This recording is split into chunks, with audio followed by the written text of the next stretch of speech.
Where's the URL?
About 2 minutes left.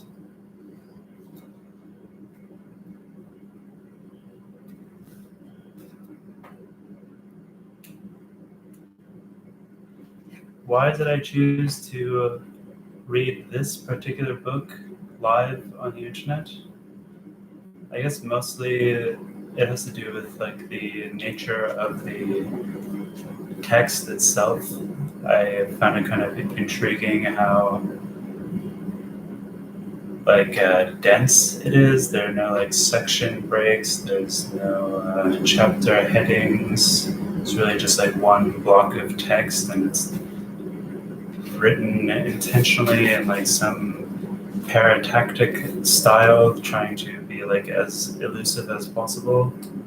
So I thought it'd be a good text to basically record an audiobook of, lo-fi audiobook.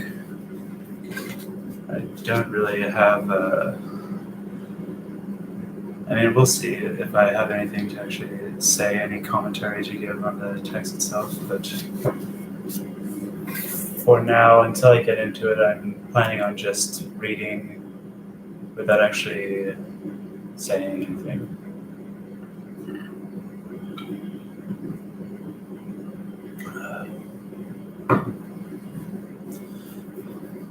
I'm just going to start.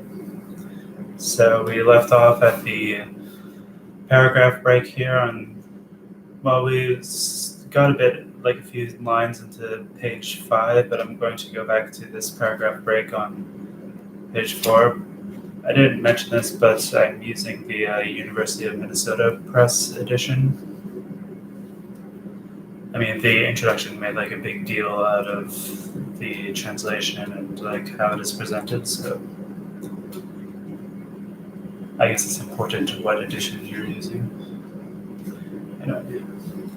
There is no aesthetic refraction without something being refracted, no imagination without something imagined. This holds true particularly in the case of art's immanent purposiveness. In its relation to empirical reality, art sublimates the latter's governing principle of cesse conservare as the ideal of the self-identity of its works. As Schoenberg said, one paints a painting, not what it represents. Inherently, every artwork desires identity with itself, an identity that in empirical reality is violently forced on it, on all objects as identity with the subject and thus travestied. Aesthetic identity seeks to aid the non-identical, which in reality is repressed by reality's compulsion to identity. Only by virtue of separation from empirical reality, which sanctions art to model the relation of the whole and the part according to the work's own need, does the artwork achieve a heightened order of existence. Artworks are after images of empirical life insofar as they help the latter to what is denied them outside their own sphere and thereby free it from that to which they are condemned by reified external experience. Although the demarcation line between art and the empirical must not be effaced, least of all by the glorification of the artist, artworks nevertheless have a life sui generis. This life is not just their external fate. Important artworks constantly divulge new layers. They age, grow cold, and die. It is a tautology to point out that as humanly manufactured artifacts, they do not live as do people. But the emphasis on the artifactual element in art concerns less the fact that it is manufactured than its own inner constitution, regardless of how it came to be. Artworks are alive in that they speak in a fashion that is denied to natural objects and the subjects who make them. They speak by virtue of the communication of everything particular in them. Thus, they come into contrast with the arbitrariness of what simply exists. Yet it is precisely as artifacts, as products of social labor, that they also communicate with the empirical experience that they reject and from which they draw their content, Inhalt. Art negates the categorical determinations stamped on the empirical world and yet harbors what is empirically existing in its own substance. If art opposes the empirical through the element of form, and the mediation of form and content is not to be grasped without their differentiation, the mediation is to be sought in the recognition of aesthetic form as sedimented content. What are taken to be the purest forms, e.g. traditional music forms, can be traced back even in the smallest idiomatic detail to content such as dance. In many instances, ornaments in the visual arts were once primarily cultic symbols. Tracing aesthetic forms back to content, such as the Warburg Institute undertook to do by following the afterlife of classical antiquity, deserves to be more broadly undertaken. The communication of artworks with what is external to them, with the world from which they blissfully or unhappily seal themselves off, occurs through non-communication. Precisely thereby, they prove themselves refracted. It is easy to imagine that art's autonomous realm has nothing in common with the external world other than borrowed elements that have entered into a fully changed context. Nevertheless, there is no contesting the cliché of which cultural history is so fond, that the development of artistic processes, usually classed under the heading of a style, corresponds to social development. Even the most sublime artwork takes up a determinate attitude to empirical reality by stepping outside of the constraining spell it casts, not once and for all, but rather ever and again, concretely, unconsciously polemical towards this spell at each historical moment. That artworks as windowless monads represent what they themselves are not can scarcely be understood except in that their own dynamic, their immanent historicity as a dialectic of nature and its domination, not only is of the same essence as the dialectic external to them, but resembles it without imitating it. The aesthetic force of production is the same as that of productive labor and has the same teleology. And what may be called aesthetic relations of production, all that in which the productive force is embedded and in which it is active, are sedimentations or imprintings of social relations of production. Art's double character, as both autonomous and fait social, is incessantly reproduced on the level of its autonomy. It is by virtue of this relation to the empirical that artworks recuperate, neutralize, what was once literally and directly experienced in life and what was expulsed by spirit. Artworks participate in enlightenment because they do not lie. They do not feign the literalness of what speaks out of them. They are real as answers to the puzzle externally posed to them. Their own tension is binding in relation to the tension external to them. The basic levels of experience that motivate art are related to those of the objective worlds from which they recoil. The unsolved antagonisms of reality return in artworks as imminent problems of form.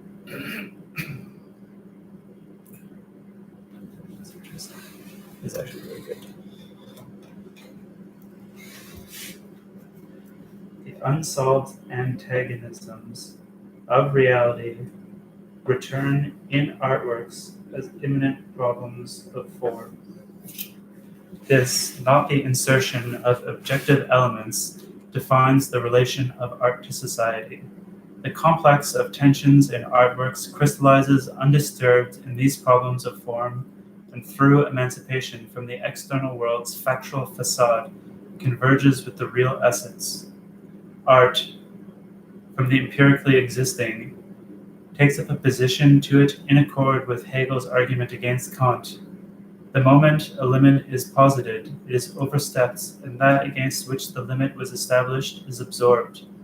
Only this, not moralizing, is the critique of the principle of l'art pour l'art, which by abstract negation posits the Greek word of art as absolute.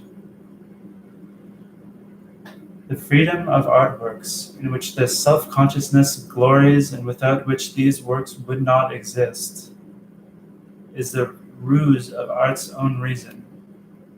Each and every one of their elements binds them to that over which, for their happiness, they must soar and back into which at every moment they threaten once again to tumble. In the relation to empirical reality, artworks recall the theologumenon, that in the redeemed world everything would be as it is and yet wholly other. There is no mistaking the analogy with the tendency of the profane to secularize the realm of the sacred to the point that only as secularized does the latter endure. The realm of the sacred is objectified, effectively staked off, because its own element of untruth at once awaits secularization and through conjuration wards off the secular. Accordingly, the pure concept of art could not define the fixed circumference of a sphere that has been secured once and for all. Rather, its closure is achieved only in an intermittent and fragile balance that is more than just comparable to the psychological balance between ego and id. The act of repulsion must be constantly renewed. Every artwork is an instant. Every successful work is a cessation, a suspended moment of the process, as which it reveals itself to the unwavering eye. If artworks are answers to their own questions, they themselves thereby truly become questions. The tendency to perceive art either in an extra-aesthetic or pre-aesthetic fashion, which to this day is undiminished by an obviously failed education, is not only a barbaric residue or a danger of regressive consciousness. Something in art calls for this response. Art perceived strictly aesthetically is art aesthetically misperceived. Only when art's other is sensed as a primary layer in the experience of art does it become possible to sublimate this layer, to dissolve the thematic bonds without the autonomy of the artwork becoming a matter of indifference. Art is autonomous and it is not. Without what is heterogeneous to it, its autonomy eludes it. The great epics, which have survived even their own oblivion, were in their own age intermingled with historical and geographical reportage. Valéry, the artist, took note of how much of their material had yet to be recast by the formal requirements of the Homeric, pagan Germanic, and Christian epics, without this reducing their rank vis-a-vis Drossel's works. Likewise, tragedy, which may have been the origin of the idea of aesthetic autonomy, was an afterimage of cultic acts that were intended to have real effects. The history of art, as that of its progressive autonomy, never succeeded in extirpating this element, and not just because the bonds were too strong. At the height of its form, in the 19th century, the realistic novel had something of what the theory of so-called socialist realism rationally plotted for its debasement. Reportage, the anticipation of what social science would later ascertain. The fanatic linguistic perfection of Madame Bovary is probably a symptom of precisely this contrary element. The unity of both, of reportage and linguistic perfectionism, accounts for the book's unfaded actuality. In artworks, the criterion of success is twofold: whether they succeed in integrating thematic strata and details into their immanent law of form, and in this integration at the same time maintain what resists it and the fissures that occur in the process of integration. Integration as such does not assure quality. In the history of art, integration and quality have often diverged. For no single select category, not even the aesthetically central concept of the law of form, names the essence of art and suffices to judge its products. Essential to art are defining characteristics that contradict its fixed art philosophical concept. Hegel's content aesthetics recognized that element of otherness immanent to art and thus superseded formal aesthetics, which apparently operates with a so much purer concept of art and of course liberated historical developments such as non-representational painting that are blocked by Hegel's and Kierkegaard's content aesthetics.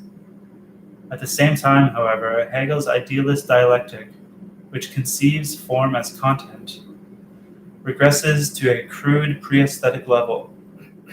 It confuses the representational or discursive treatment of thematic material with the otherness that is constitutive of art.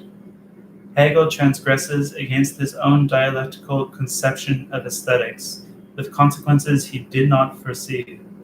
He in effect helped transform art into an ideology of domination. Conversely, what is unreal and non-existent in art is not independent of reality.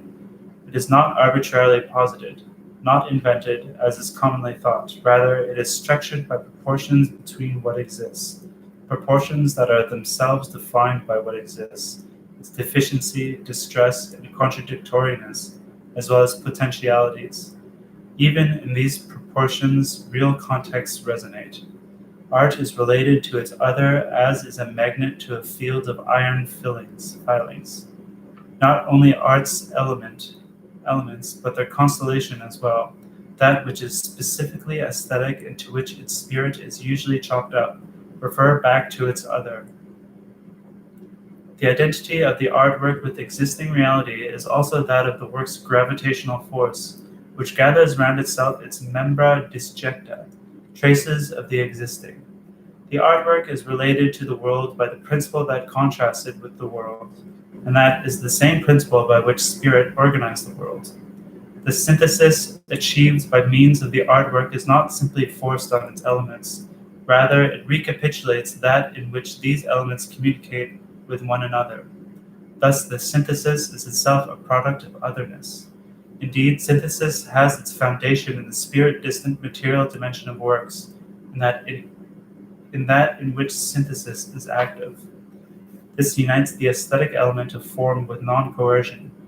By its difference from empirical reality, the artwork necessarily constitutes itself in relation to what it is not, and to what makes it an artwork in the first place. The insistence on the non-intentional in art, which is apparent in art's sympathy with its lower manifestations beginning at a specific historical point with Wedekin's derision of the art artist, with Apollinaire, and indeed with the beginnings of Cubism, points up art's unconscious self-consciousness and its participation in what is contrary to it. This self-consciousness motivated art's cultural critical turn that cast off the illusion of its purely spiritual being. All right.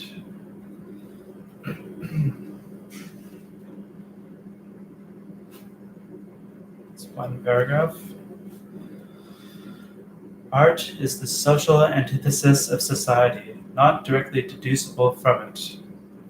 The constitution of art's sphere corresponds to the constitution of an inward sphere of men as the space of their representation. A priori, the constitution of this space participates in sublimation. It is therefore plausible to conceive of developing the definition of art out of a theory of psychic life. Skepticism towards anthropological theories of human invariance recommends psychoanalytic theory, but this theory is more productive psychologically than aesthetically.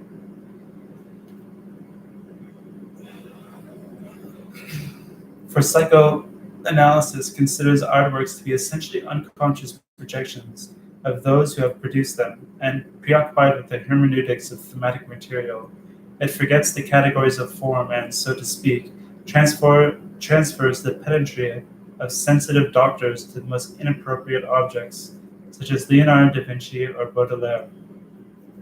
The narrow-mindedness, in spite of all the emphasis on sex, is revealed by the fact that, as a result of these studies, which are often offshoots of the biographical fad, artists whose work gave uncensored shape to the negativity of life are dismissed as neurotics. Laforgue's book, which actually, in all seriousness, accuses Baudelaire of having suffered from a mother complex. The question is never once broached whether a psychically sound Baudelaire would have been able to write The Flowers of Evil, not to mention whether the poems turned out worse because of the neurosis. Psychological normalcy is outrageously established as the criterion even, as in Baudelaire, where aesthetic quality is bluntly predicated on the absence of mens sana. According to the tone of psychoanalytic monographs, art should deal affirmatively with the negativity of experience. The negative element is held to be nothing more than the mark of that process of repression that obviously goes into the artwork. For psychoanalysis, artworks are daydreams. It confuses them with documents and displaces them into the mind of a dreamer, while on the other hand, as compensation for the exclusion of the extramental sphere, it reduces artworks to crude thematic material, falling strangely short of Freud's own theory of the dream work. As with all positivists, the fictional element in artworks is vastly overestimated by the presumed analogy with the dream. In the process of production, what is projected is only one element in the artist's relation to the artwork, and hardly the definitive one. Idiom and material have their own importance, as does, above all, the product itself. This rarely, if ever, occurs to the analysts. The psychoanalytic thesis, for instance, that music is a defense against the threat of paranoia, does indeed, for the most part, hold true clinically, yet it does nothing about the quality and content of a particular composition. The psychoanalytic theory of art is superior to idealist aesthetics in that it brings to light what is internal to art and not itself artistic. It helps free art from the spell of absolute spirit, whereas vulgar idealism, rancorously opposed to knowledge of the artwork and especially knowledge of its entwinement with instinct, would like to quarantine art in a putatively higher sphere. Psychoanalysis works in the opposite direction, in the spirit of enlightenment.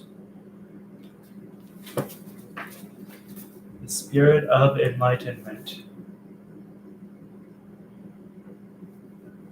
where it deciphers the social character that speaks from a work and in which, on many occasions, the character of its author is manifest. Psychoanalysis furnishes the concrete mediating links between the structure of artworks with the social structure. But psychoanalysis, too, casts a spell related to idealism, that of an absolutely subjective sign system denoting subjective instinctual impulses. It unlocks phenomena, but falls short of the phenomenon of art. Psychoanalysis treats artworks as nothing but facts, yet it neglects their own objectivity, their inner consistency, their level of form, their critical impulse, their relation to non-psychical reality, and finally, their idea of truth. When a painter, obeying the pact of total frankness between analyst and patient, mocked the bad Viennese engravings that defaced those walls, she was informed by the analyst that this was nothing but aggression on her part. Artworks are incomparably less a copy and possession of the artist than a doctor who knows the artist exclusively from the couch can imagine. Only dilettantes reduce everything in art to the unconscious, repeating cliches. In artistic production, unconscious forces are one sort of impulse, material among many others. They enter the work mediated by the law of form. If this were not the case, the actual subject portrayed by a work would be nothing but a copy. Artworks are not thematic apperception tests of their makers. Part of the responsibility for this Philistinism is the devotion of psychoanalysis to the reality principle.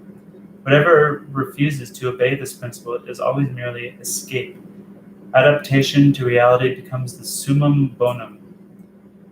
Yet reality provides too many legitimate reasons for fleeing it, for the impulse to be met by the indignation of an ideology sworn to harmony. On psychological grounds alone, art is more legitimate than psychology acknowledges. True, imagination is escape, but not exclusively so. What transcends the reality principle toward something superior is always also part of what is beneath it. To point a taunting finger at it is malicious. The image of the artist as one of the tolerated, integrated as a neurotic in a society sworn to the division of labor, is distorted. Among artists of the highest rank, such as Beethoven or Rembrandt, the sharpest sense of reality was joined with estrangement from reality. This, truly, would be a worthwhile object for the psychology of art. It would need to decipher the artwork not just as being like the artist, but as being unlike as well, as labor on a reality resisting the artist. If art has psychoanalytic roots, then they are the roots of fantasy and the fantasy of omnipotence. This fantasy includes the wish to bring about a better world. This frees the total dialectic, whereas the view of art as a merely subjective language of the unconscious does not even touch it.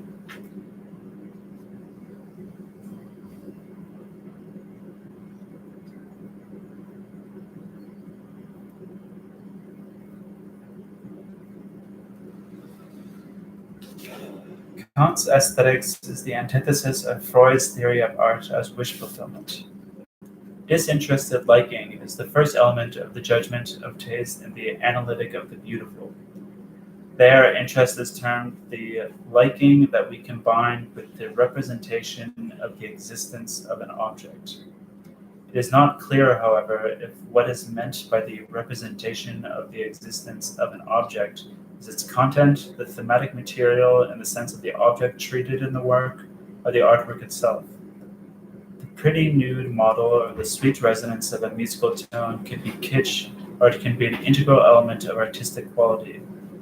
The accent on representation is a consequence of Kant's subjectivist approach, which, in accord with the rationalistic tradition, notably that of Moses Mendelssohn, tacitly seeks aesthetic quality in the effect the artwork has on the observer.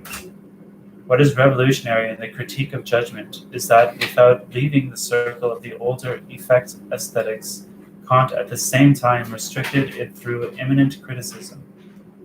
This is in keeping with the whole of his subjectivism, which plays a significant part in his objective effort to save objectivity through the analysis of subjective elements. Disinterestedness sets itself as at a distance from the immediate effect that liking seeks to conserve, and this initiates the fragmentation of the supremacy of liking. For once shorn of what Kant calls interest, satisfaction becomes so indeterminate that it no longer serves to define beauty. The doctrine of disinterested satisfaction is impoverished vis-a-vis the aesthetic. It reduces the phenomenon either to formal beauty, which when isolated is highly dubious, or to the so-called sublime natural object. The sublimation of the work to absolute form neglects the spirit of the work in the interest of which sublimation was undertaken in the first place.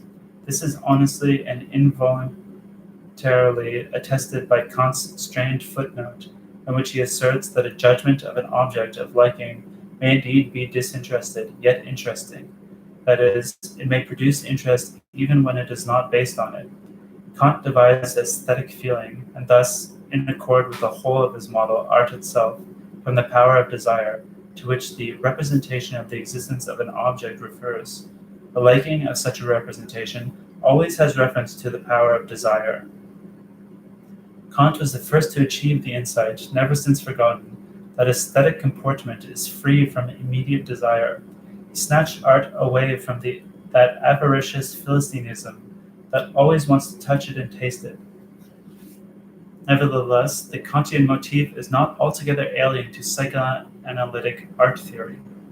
Even for Freud, artworks are not immediate wish fulfillments, but transform unsatisfied libido into a socially productive achievement, whereby the social value of art is simply assumed, with uncritical respect for art's public reputation. Although Kant emphasizes the difference between art and the power of desire, and thereby between art and empirical reality, much more energetically than does Freud, he does not simply idealize art. The separation of the aesthetic sphere from the empirical constitutes art.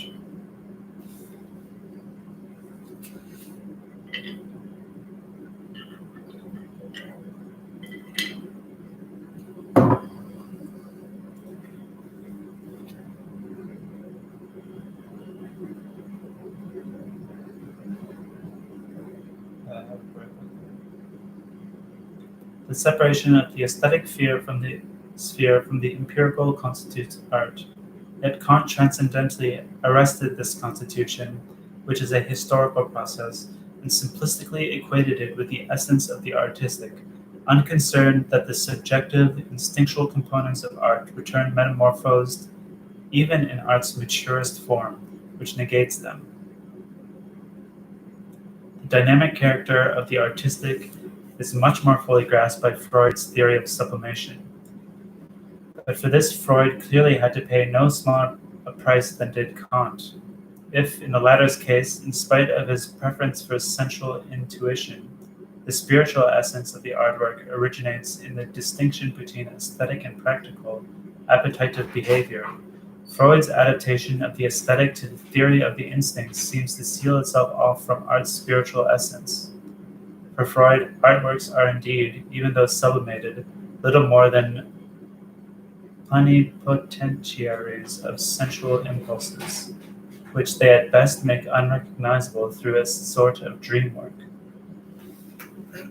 The confrontation of these two heterogeneous thinkers, Kant not only rejected philosophical psychologism, but in his old age increasingly rejected all psychology, is nevertheless permitted by a commonality that outweighs the apparently absolute difference between the Kantian construction of the transcendental subject on the one hand, and the Freudian recourse to the empirical psychological on the other. Both are, in principle, subjectively oriented by the power of desire, whether it is interpreted negatively or positively. For both, the artwork exists only in relation to its observer or maker. By a mechanism to which his moral philosophy is subordinate, even Kant is compelled to consider the existing individual, the ontic element, more than is compatible with the idea of the transcendental subject. There is no liking without a living person who would enjoy it. Though it is never made explicit, the critique of judgment is as a whole devoted to the analysis of constituta. Thus, what was planned as a bridge between theoretical and practical pure reason is vis-a-vis both an Greek something, indeed the taboo on art, and so far as art is defined, it obeys a taboo, for definitions are rational taboos, forbids that one take an animalistic stance toward the object, that is, that one dominated by physically devouring it. But the power of the taboo corresponds to the power that it prohibits. There is no art that does not contain in itself, as an element negated, what it repulses. It is more than mere indifference. The Kantian, without interest, must be shadowed by the wildest interest. And there is much to be said for the idea that the dignity of artworks depends on the intensity of the interest from which they are wrested. Sorry.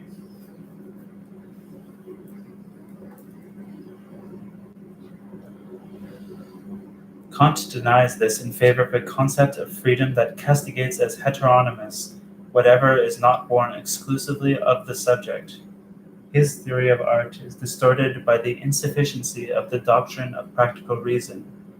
The idea of something beautiful, which possesses or has acquired some degree of autonomy in the face of the sovereign eye, would, given the tenor of his philosophy, be disparaged as wandering off into intelligible realms.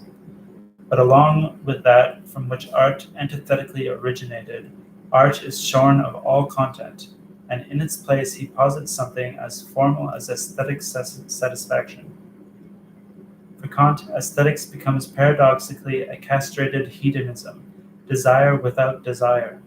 An equal injustice is done both to artistic experience, in which liking is by no means the whole of it but plays a subordinate role, and to sensual interest, the suppressed and unsatisfied needs that resonate in their aesthetic negation to make artworks more than empty patterns. Aesthetic disinterestedness has broadened interest beyond particularity. The interest in the aesthetic totality wanted to be, objectively, an interest in a correct organization of the whole. It aims not at the fulfillment of the particular, but rather at unbound possibility, though that would be no possibility at all without the presupposition of the fulfillment of the particular. Correlative to the weakness of Kant's aesthetics, Freud's is much more idealistic than it suspects. When artworks are translated purely into psychical immanence, they're deprived of their antithetic stance to the not I, which remains unchallenged by the thorniness of artworks. They're exhausted in the psychical performance of gaining mastery over instinctual renunciation, and ultimately in the achievement of conformity. The psychologism of an aesthetic interpretation easily agrees with the Philistine view of the artwork as harmoniously quieting antagonisms, a dream image of a better life, unconcerned with the misery from which this image is wrested. The conformist psychoanalytic endorsement of the prevailing view of the artwork as a well-meaning cultural commodity corresponds to an aesthetic hedonism that banishes art's negativity to the instinctual conflicts of its genesis and suppresses any negativity in the finished work.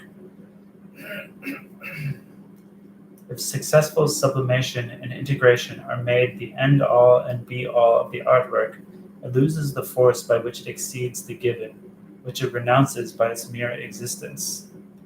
The moment, however, the artwork comports itself by retaining the negativity of reality and taking a position to it, the concept of disinterestedness is also modified. Contrary to the Kantian and Freudian interpretations of art, artworks imply in themselves a relation between interest and its renunciation. Even the contemplative attitude to artworks, wrested from objects of action, is felt as the announcement of an immediate praxis and, to this extent itself practical, as a refusal to play along. Only artworks that are to be sensed as a form of comportment have a raison d'être. art is not only the plenipotentiary of a better praxis than that which has to date predominated, but is equally the critique of praxis as the rule of brutal self-preservation at the heart of the status quo and in its service. It gives the lie to production for production's sake and opts for a form of praxis beyond the spell of labor.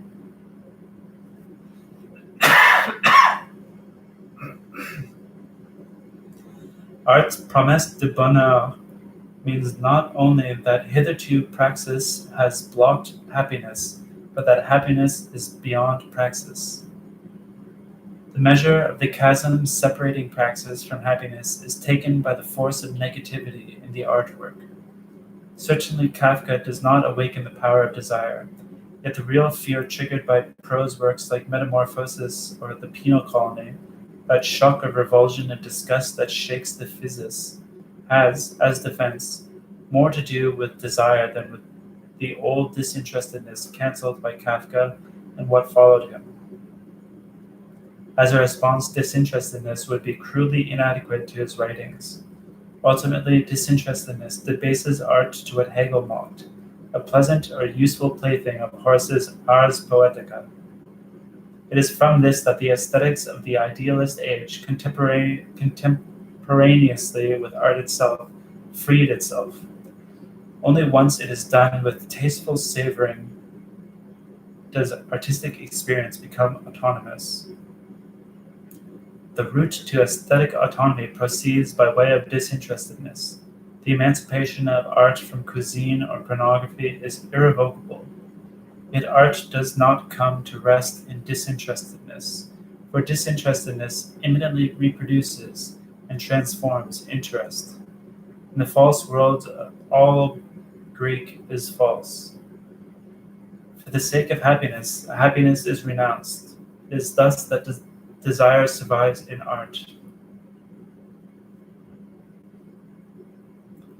Pleasure masquerades beyond recognition. Enjoyment probably does not exist. The empirical reality has only a limited and modified part in artistic experience tel quel, and this part may well be diminished the higher the works rank. Whoever concretely enjoys artworks is a Philistine.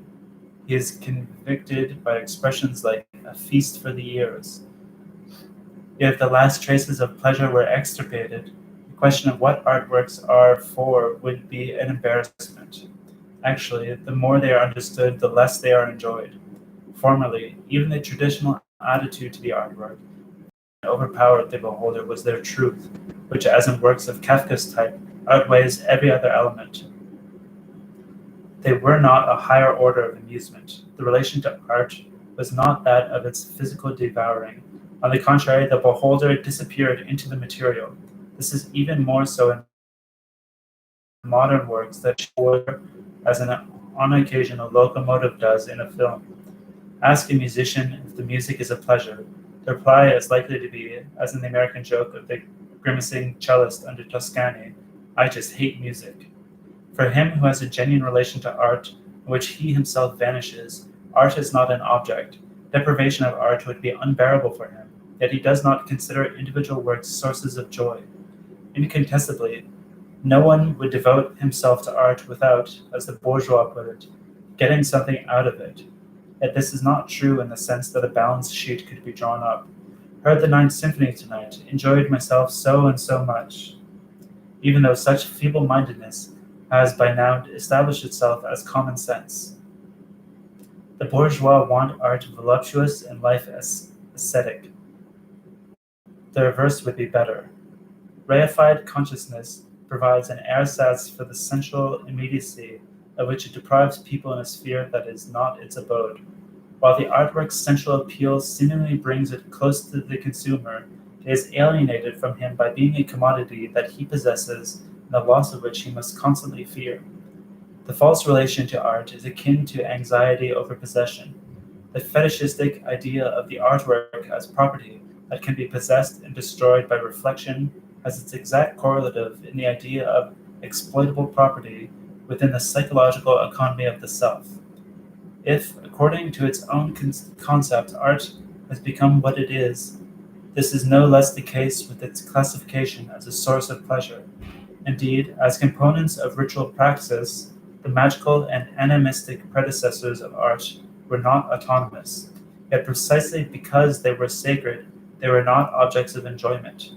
The spiritualization of art incited the rancor of the excluded and spawned consumer art as a genre, while conversely antipathy toward consumer art compelled artists to ever more reckless spiritualization. No naked Greek sculpture was a pinup. The affinity of the modern for the distant past and the exotic is inexplicable on the same grounds. Artists were drawn by the abstraction from natural objects as desirable. Incidentally, in the construction of symbolic art, Hegel did not overlook the unsensuous element of the archaic. The element of pleasure in art, a protest against the universally mediated commodity character, is in its own fashion mediable.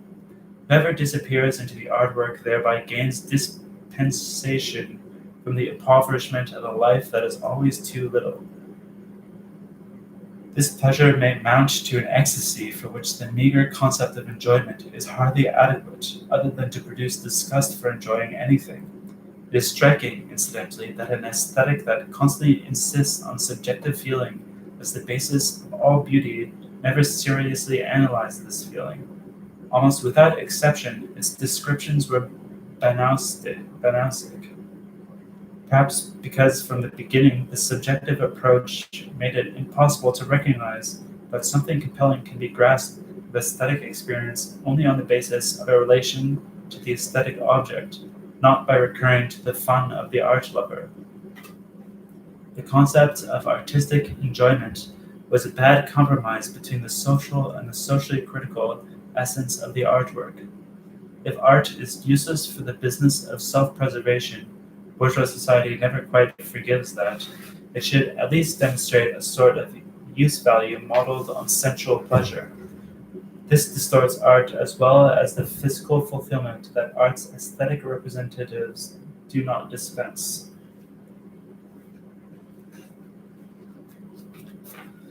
That a person who is incapable of sensual differentiation, who cannot distinguish a beautiful from a flat sound, a brilliant from a dull color, is hardly capable of artistic experience, is hypostatized.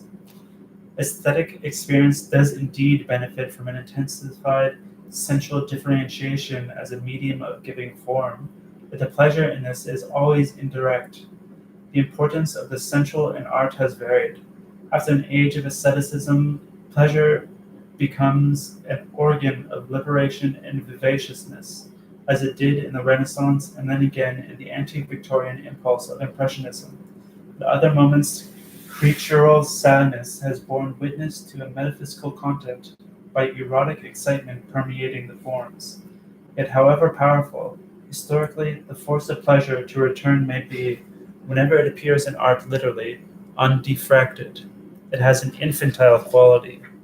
Only in memory and longing, not as a copy or an immediate effect, is pleasure absorbed by art. Ultimately, aversion to the crudely sensual alienates even those periods in which pleasure and form can still communicate in a more direct fashion. This, not least of all, may have motivated the rejection of Impressionism. Just give me a minute.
Just going to read that last line.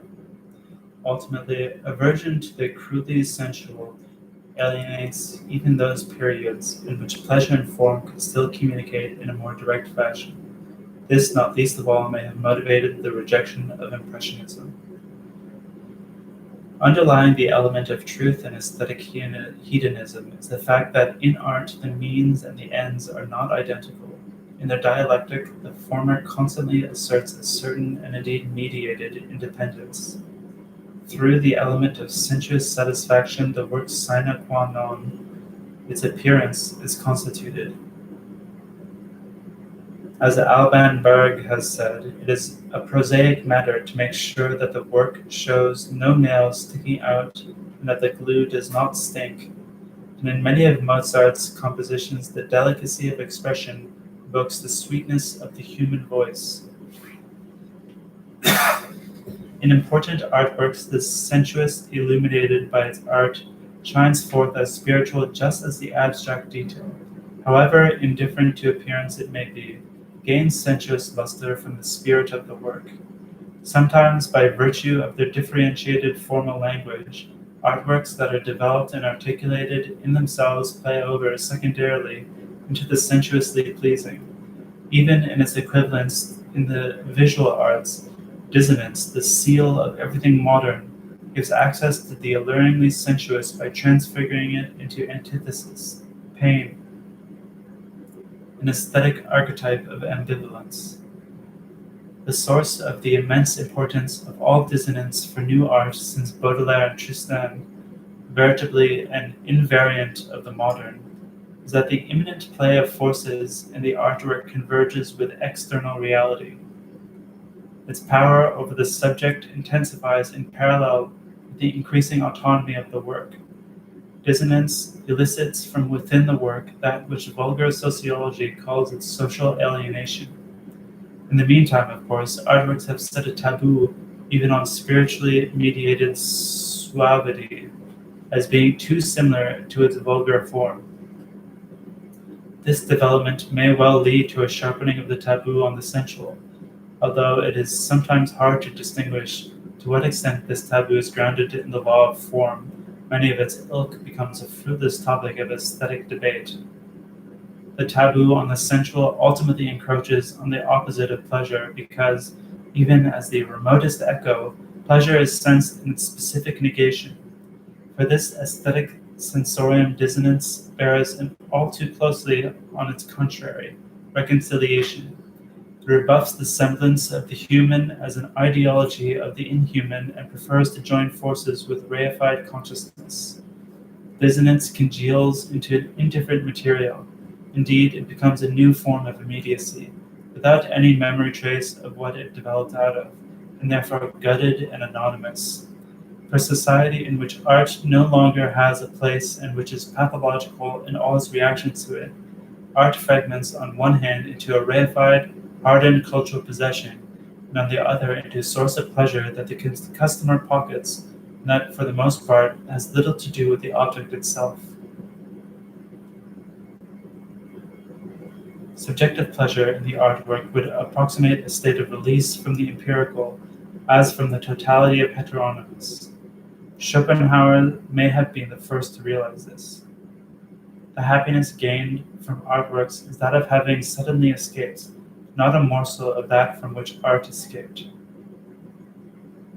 It is accidental and less essential to art that the happiness in its knowledge, than the happiness in its knowledge. The concept of aesthetic pleasure as constitutive of art is to be superseded.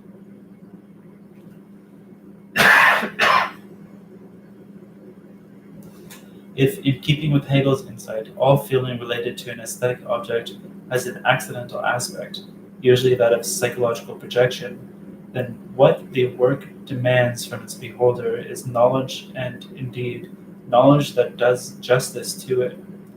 The work wants its truth and untruth to be grasped. Aesthetic hedonism is to be confronted with a passage from Kant's doctrine of the sublime, which he timidly excluded from art. Happiness in artworks would be the feeling they instill of standing firm. This holds true for the aesthetic sphere as a whole more than for any particular work.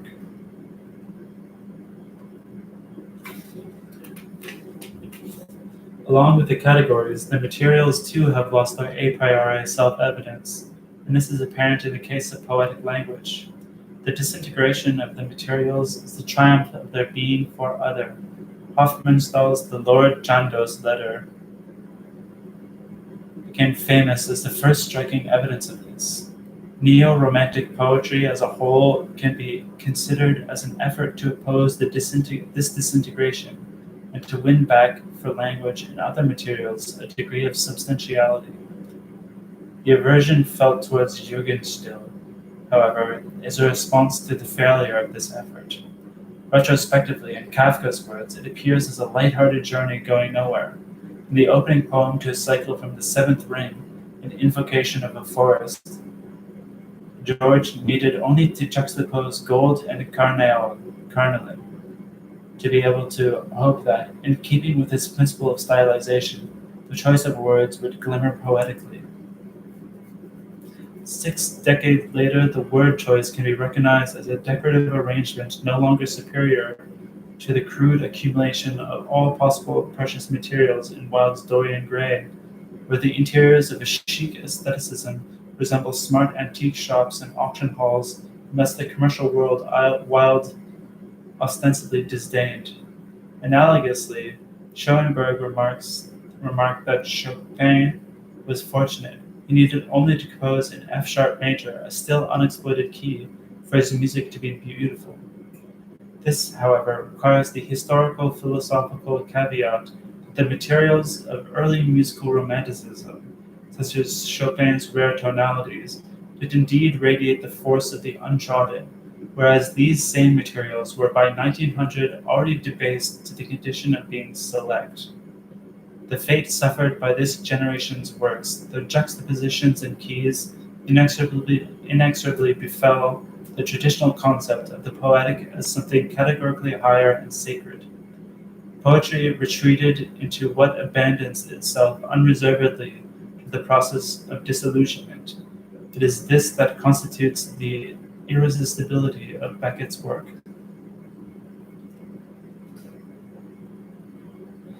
Art responds to the loss of its self-evidence not simply by concrete transformations of its procedures and comportments, but by trying to pull itself free from its own concept as from a shackle.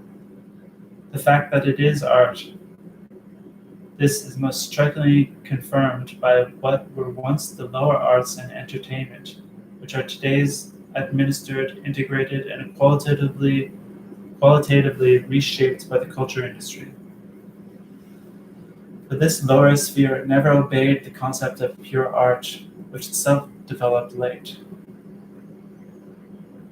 This sphere, a testimony of culture's failure that has constantly intruded upon this culture, made it will itself to failure, just what all humor, blessedly concordant in both its traditional and contemporary forms, accomplishes. Those who have been duped by the culture industry and are eager for its commodities were never familiar with art. They are therefore able to perceive art inadequacy to the present life process of society, though not society's own untruth, more unobstructedly than do those who still remember what an artwork once was. They push for the de-aestheticization of art. Its unmistakable symptom is the passion to touch everything, to allow no work to be what it is, to dress it up, to narrow its distance from its viewer. The humiliating difference between art and the life people lead, and in which they do not want to be bothered because they could not bear it otherwise, must be made to disappear. This is the subjective basis for classifying art among the consumer goods under the control of vested interests. If despite all this, art does not become simply consumable, then at least the relation to it can be modeled on the relation to actual commodity goods. This is made easier because in the age of overproduction, the commodity's use value has become questionable and yields to the secondary gratification of prestige, of being in step, and finally, of the commodity character itself. A parody of aesthetic semblance.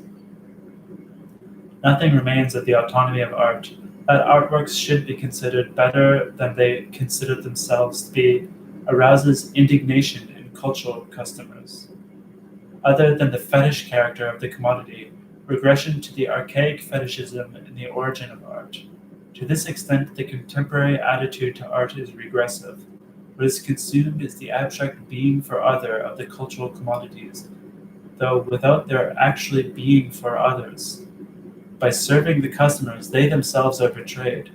The old affinity of the beholder and the beheld is turned on its head, insofar as the now typical attitude makes the artwork something merely factual, even art's mimetic element, itself incompatible with whatever is purely a thing, is bartered off as a commodity. The consumer arbitrarily projects his impulses, mimetic remnants, on whatever is presented to him. Prior to total administration, the subject who viewed, heard, or read a work was to lose himself, forget himself, extinguish himself in the artwork. The identification carried out by the subject was ideally not that of making the artwork like himself, but rather that of making himself like the artwork. This identification constituted aesthetic sublimation. Hegel named this comportment freedom to the object. He thus paid homage to the subject that becomes subject in spiritual experience through self-relinquishment, the opposite of the Philistine demand that the artwork give him something. As a tabula rasa of subjective projections, however, the artwork is shorn of its qualitative dimension. The poles of the artwork's de-aestheticization are that it is made as much a thing among things as a psychological vehicle of the spectator. What the reified artworks are no longer able to say is replaced by the beholder with the standardized echo of himself, to which he hearkens. This mechanism is set in motion and exploited by the culture industry. It contrives to make that appear near and familiar to its audience that has been estranged from them and brought close again only by having been heteronomously manipulated. Even the social argumentation against the culture industry, however, has its ideological component. Autonomous art was not completely free of the culture industry's authoritarian ignominy. The artwork's autonomy is, indeed, not a priori, but the sedimentation of the historical process that constitutes its concept. In the most authentic works, the authority that cultic objects were once meant to exercise over the objects became the immanent law of form. The idea of freedom, akin to aesthetic autonomy, was shaped by domination, which is universalized. This holds true as well for artworks. The more they free themselves from external goals, the more completely they determine themselves as their own masters. Because, however, artworks always turn one side towards society, the domination they internalize also radiated externally. Once conscious of this next, it's possible to insist on a critique of the culture industry that draws the line at art. Yet whoever, rightly, senses unfreedom in all art is tempted to capitulate, to resign in the face of the gathering forces of administration, with the dismissive assertion that nothing ever changes, whereas instead, in the semblance of what is other, its possibility also unfolds. That in the midst of the imageless world, the need for art intensifies, as it does also among the masses, who are first confronted with art through mechanical means of reproduction, tends to arouse doubts rather than, given the externality of this need for art, enabling art's continued existence to be defended. The complementary character of this need, an after-image of magic as consolation for disenchantment, degrades art to an example of mundus vult discipi and deforms it. Also belonging to the ontology of false consciousness are those characteristics in which the bourgeoisie, which liberated at the same time that it bridled spirit, self-maliciously accepts and enjoys of spirit only what it cannot completely believe of it. To the extent that art corresponds to manifest social need, it is primarily a profit-driven industry that carries on for as long as it pays, but by its smooth functioning, it obscures the fact that it is already dead. There are flourishing genres and subgenres of art, traditional opera for one, that are totally eviscerated without this being in the slightest apparent in official culture. And the difficulties, however, of just approximating its own standard of perfection, Opera's spiritual insufficiency presents insurmountable practical problems. Its actual demise no longer makes sense, now that these needs have been integrated by a false society and transformed into false ones. Those needs do, just as was prognosticated, find satisfaction, but this satisfaction is itself false and robs humans of their human rights. Pretty good shit.